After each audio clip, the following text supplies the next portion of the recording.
अस्सलाम वालेकुम friends and welcome back to my channel. उम्मीद करती हूँ कि आप सब ठीक ठाक होंगे। आज मैं आपको बनाना सिखाऊंगी आलू मेथी कि हम आलू मेथी को किस तरह से बना सकते हैं और हम इसको लंबे अरसे तक किस तरह से महफूज कर सकते हैं। ये बहुत ही आसान और झटपट रेसिपी है जो कि झटपट तैयार हो जाती है और आजकल ये सर्दियों की सौगात है। तो चलिए हम इसको बनाना स्टार्ट करते हैं। ये मैंने हाफ़ के जी मेथी ली है, उसको मैंने इस तरह से इसके पत्ते उतार के इसको इस तरह से कट कर लिया। इसको हमने अच्छे से वॉश कर लिया है। अब हम एक देगची लेंगे, उसमें ऐड करेंगे 1/3 कप कुकिंग ऑयल। फिर हम फ्लेम को ऑन करेंगे। अब हम इसमें ऐड करेंगे 1 खाने का चम्मच अदरक की पेस्ट और 1 ही खाने का चम्मच इसमें मैं हरी मिर्च की पेस्ट शामिल कर रही हूँ। हमने इसको 2 से 3 मिनट तक अच्छे से इसको हमने फ्राई कर लेना है। इसमें बहुत ज़्यादा स्पाइसेस मैं ऐड नहीं करूँगी, इसमें लहसुन वगैरह मैं शामिल नहीं कर रही क्योंकि मेथी की तासीर गर्म होती है, तो इसलिए हमने इसमें बहुत ज़्यादा चीज़ें ऐड नहीं करनी। अब हम इसमें ऐड करेंगे 2 खाने के चम्मच पानी इसमें हम शामिल करेंगे ताकि इसका ये मसाला अच्छे से रेडी हो जाए।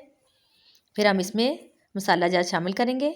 अब मैं इसमें ऐड करूँगी 1 चाय का चम्मच नमक, 1 चाय का चम्मच हल्दी पाउडर और 1.5 खाने का चम्मच 1.5 टेबल स्पून में इसमें लाल मिर्च का पाउडर शामिल कर रही हूँ। अब हमने इसमें और कोई भी मसाला ऐड नहीं करना, इसको अच्छे से हमने भून लेना है। फिर मैं इसमें ऐड करूँगी मेथी, और मेथी को मैंने काट के वॉश कर लिया, वो हम इसमें ऐड कर रहे हैं। और अगर आपने इसको मेथी को लंबे अरसे तक स्टोर करना है तो आप इस तरह से मेथी को काट के वॉश करके इसको आप फ्रीज़ कर लें, और जब आपने बनाना हो सिंपल निकाल के आप इसको बना सकते हैं।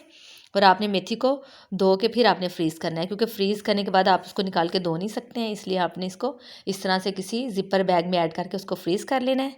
अब मैंने इसके अंदर मेथी ऐड कर दिया। हमने इसको अच्छी तरह से मिक्स कर लेना है। इसको हमने ऊपर से कवर करना है। इसको हल्की आंच पे हमने इसको 5 से 10 मिनट तक के लिए पका लेना है।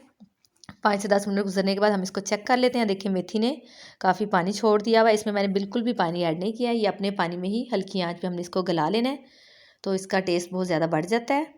और ये सर्दियों की सौगात है, आप सर्दियों में ज़रूर बनाकर खाएं, ये बहुत ही मज़ेदार लगती है। अब मैं इसको कवर करूँगी थोड़ी देर तक और इसको 10 मिनट तक पे हल्की आंच पे पका लेते हैं। अब हम इसमें ऐड करूँगी एक ऐसी चीज़ जिससे इसकी तासीर जो है वो गर्म नहीं रहेगी बल्कि सही हो जाएगी, और आप इससे आपका गला वगैरह भी ख़राब नहीं होगा। कुछ लोग मेथी खाते हैं तो उनका गला ख़राब हो जाता है। मैं इसमें ऐड करूँगी 1 कप दूध, और दूध शामिल करने से मेथी जो है ना वो खुशक नहीं रहती है, इसकी तासीर चेंज हो जाती है। इससे आपका गला वगैरह ख़राब नहीं होता। वो अफराद जिनका गला जल्दी ख़राब हो जाता है वो मेथी बनाते वक्त दूध लाजमी शामिल करें। एक तो इससे इसका टेस्ट भी बढ़ता है, दूसरा ये इससे गला भी ख़राब नहीं होगा। मैं इसमें ऐड करूँगी 3 से 4 अदद आलू लिए हैं, उसको मैंने छील के इस तरह से छोटे छोटे टुकड़ों में कट कर लिया, वो मैं इसमें ऐड कर रही हूँ। आलू ऐड करने के बाद हमने इसको अच्छे से मिक्स कर लेना है।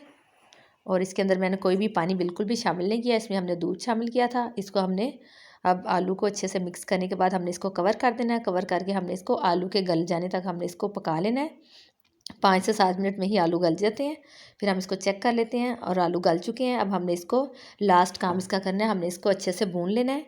इसकी बुनाई करनी है क्योंकि मेथी थोड़ी सी इसमें कड़वाहट होती है, और अगर आप इसकी बुनाई अच्छे से करेंगे तो बिल्कुल भी इसमें कड़वाहट नहीं होगी, बल्कि बहुत ही ज़्यादा ज़बरदस्त और बहुत ही मज़ेदार हो जाएगी। इसको हमने 1 से 2 मिनट तक के लिए अच्छी तरह से हमने इसको भून लेना है ताकि इसके अंदर जो थोड़ा बहुत कड़वापन है वो ख़त्म हो जाए। और अगर आप मेरे चैनल पर नए हैं तो मेरे चैनल को सब्सक्राइब कर लें, और कमेंट भी करें, लाइक भी करें, और इसको शेयर भी कर दें। अब मैं आपको इसको डिश आउट करके इसकी फाइनल लुक दिखाती हूँ। ये देखिए आलू मेथी बन के रेडी है। आप लोग ज़रूर बनाइएगा, ट्राई कीजिएगा। इंशाल्लाह फिर मिलेंगे। स्टे सेफ, अल्लाह हाफिज़। Thanks for watching my video. आप मेरे चैनल को सब्सक्राइब करें, लाइक करें एंड शेयर करें, और बेल आइकन का बटन भी प्रेस कर दीजिए ताकि मेरी आने वाली हर वीडियो आपको सबसे पहले मिल सके। Thank you.